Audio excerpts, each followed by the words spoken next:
한일 간의 국교 정상한 지 한 60년 됐어요. 한일 간의 협력할 공간, 또 외교적인 측면에서의 어떤 전략적인 유연성, 이런 관점에서 두 분의 좀 의견을 좀 주십시오. 작년서부터 특히 윤석열 정부 나와서부터 일본은 기대감도 있고 해가지고 한국도 기대감이 있어서 작년서부터 올해 60주년을 내다보면서 소위 한일 관계를 격상할 수 있는 하나의 예컨대 무슨 김대중 오부치 한일 파트너십 선언의 부 같은 거, 그건 일종의 그 안보 협력도 버전업을 한다는 건데 그걸 이리저리 공도 던지고 추진하고 그 얘기를 한 걸로 알고 있어요. 무슨 천황 방한도 얘기를 하고 획기적인 걸 뭐 하자 했는데 일본이 작년서부터 일종의 이제 전국이 불안정해진 부분도 있고 기시다가 더 안정이 됐었더라면 더 볼을 좀 확실히 받아서 일본을 캐치볼을 하면서 역제안이 오고 했을 텐데 내가 듣고 알기로는 특히 일본에서는 자기네 좀 발판이 좀 약한 것도 있고 한데 한일 60주년 이걸 저는 그렇게 크게 뭐 하고 싶지 않은 행사는 하지만 무슨 한일 파트너십 선언 버전 2로 하면 어차피 김대중 오부치도 미래지향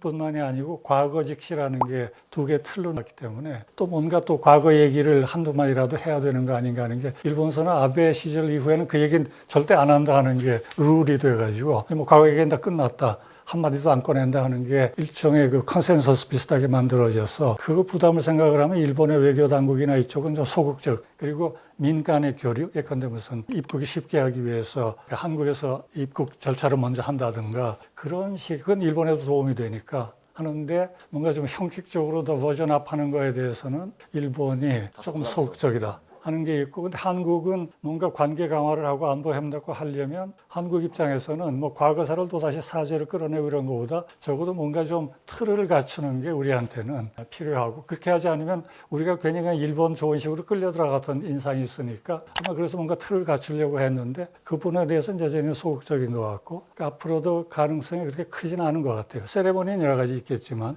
다만 한 가지 제가 개인적으로 가능성이 있다 그러면 정권 기반이 약하지만 이시바 총리는 한국에 대한 역사 인식이 지금 민주당 지도부보다도 훨씬 더 전향적이에요. 그래서 일본은 지금 올해 중에 가능하면 이시바 총리가 방중을 하고 그 다음에 중국 총리도 한중일 순회회담으로 일본 오고 그 연장선상에서 시진핑도 가능하면 올해 내년 초까지 아마 이시바 총리도 보면은 외교에서도 전번에 한일 회담 정상회담 하니까 지지율이 좀 한 5% 올라갔거든요. 근데 지금 또 다시 내려갔어요. 그런 외교적인 업적을 쌓는 게 정권 부양에도 도움이 되니까 아마 그런 중국과의 외교 강화 그리고 그 과정에서 80주년 8월달 담화가 있으니까 거기서 일정한 역사에 대해서 중국도 오고 하면 그걸 요구를 할 거예요. 그런 역사에 대해서 약간 좀 전향적인 그런 토대가 있으면 한국도 그걸 받아서 그 흐름에서 약간 좀 버전업할 수 있는 토대가 생긴다고 보는데 저 그냥 개인적인 관찰인데 아마 그런 부분을 우리도 좀 고려를 하면서 생각을 할 필요가 있다.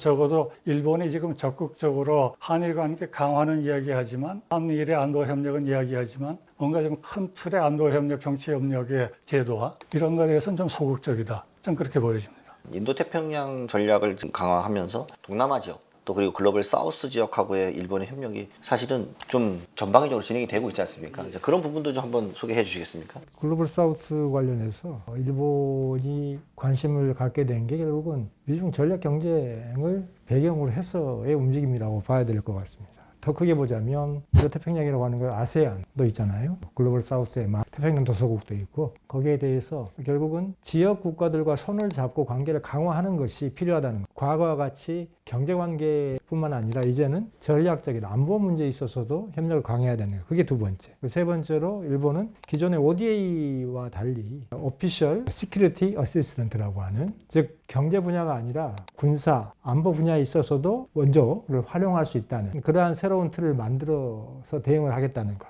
그리고 그러한 태도국이라든지 글로벌 사우스라든지 아세안이라는 하는 국가에 대해서는 기시다 정부 때 새로운 플랜, 자유롭고 열린 인도태평양 정책을 새로운 플랜으로 버전업하는 게 있거든요. 거기에 보면 개발금융, 그리고 식량안전보장, 기후변동, 에너지 분야를 중심으로 대폭 증액을 하겠다 하는 내용이 들어가 있습니다. 이 부분은 이제 앞으로 지역 국가들이 풀어줄 것 같아요. 그리고 또 하나는 안보 분야에 있어서도 아까도 말씀드렸습니다만 동지국이라고 하는 국가들과 연대를 강화하겠다고 했는데 당장 중국과 분쟁을 겪고 있는 필리핀 같은 국가들과는 군사 훈련을 하고 있어요. 그리고 그러한 직접적인 갈등 관계가 없는 국가들과는 자연재해라든가 전통 안보에 대한 대응 능력을 강화하겠다고 하는 맥락에서 지원을 강화하고 있죠. 이렇게 봤을 때 과거와 같이 경제적인 영향력 확대라고 하는 그 목표가 아니라 이제는 지역의 안전, 안보라고 하는 차원에서 전략 가치를 생각하고 지역 국가들에게 접근을 하고 있고 그 가장 중요한 대상이 아세안, 글로벌 사우스가 되고 있다라고 봐야 될 것 같고요. 방금 이종원 선생님께서 아주 잘 지금 한일 관계에 대해서 말씀 주셨는데요. 좀 저는 이제 큰 거시적인 시점에서 봤을 때 올해가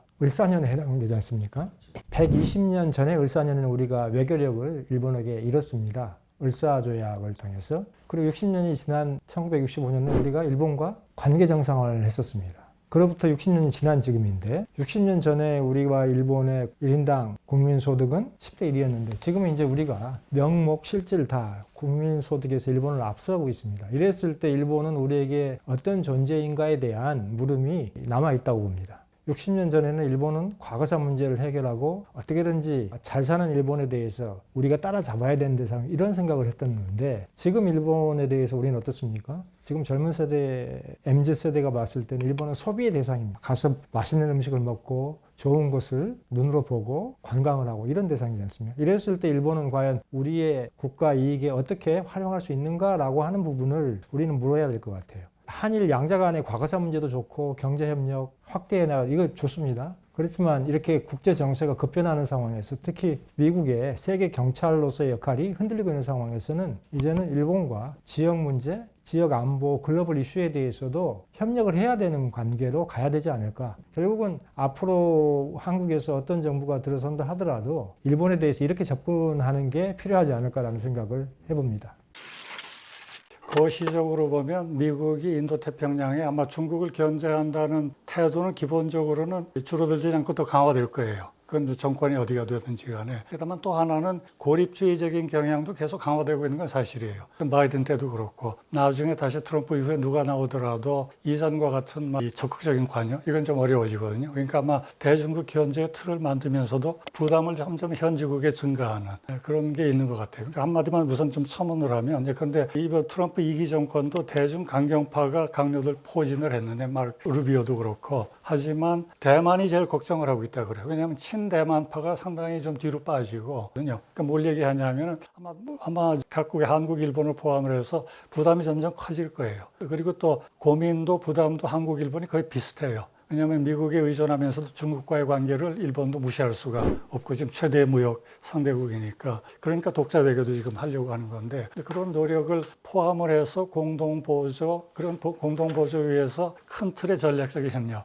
그 안에서 저는 동남아 아세안도 들어간다고 봐요. 지금 아세안에 대한 여러 가지 지원도 일본 OSA로 해가지고 필리핀 지원하고 하는데 한국은 아직은 그냥 방산 협력이거든요. 그래서 이 방산 차원에서 방위산업 차원에서 뭐 수출하고 제공하고 가는데 그런 걸 좀 제도할 필요는 있는데 다만 제가 일본에 있으면서 느끼는 거는 같이 보조를 맞추면서 나가는 게 좋은데 아직 여전히 우리 한국이 일본에 대해서 역사 때문에 껄끄러운 시선이 약간 있는 게 우리가 조금 더 유연하게 할 필요가 있다는 건 있지만 일본은 한국의 움직임에 대해서 제가 보기에는 실체 이상으로 걱정하는 게 많아요. 여러분들 일본은 미국하고 하면서도 독자적으로 필요하면 북한에도 접근하고 중국에도 접근을 하는데 한국도 마찬가지로 미국과 동맹을 유지하면서 박근혜 때도 그렇고 박근혜 때도 전략적 필요해서 중국에 접근을 하고 또는 문재인 이럴 때 북한에 남북하고 하면 일본은 굉장히 배싱을 합니다. 그 박근혜 때도 중국하고 관계를 하니까 박근혜에 대해서 친중파라고 굉장히 공격이 많았거든요. 한국은 비슷한 걸 해도 금방 친중, 친북, 민족주의라고 얘기를 하고 그런 걸 떠나가지고 전체적인 전략에서 그야말로 유기적으로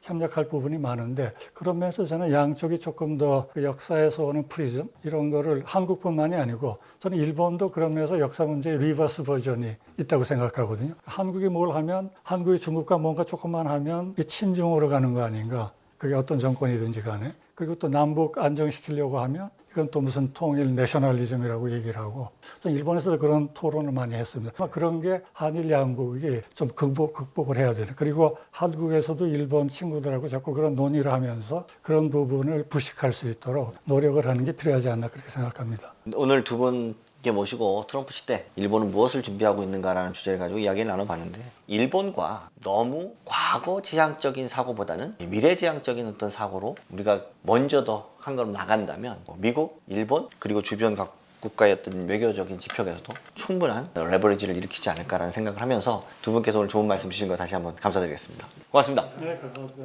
마치도록 하겠습니다.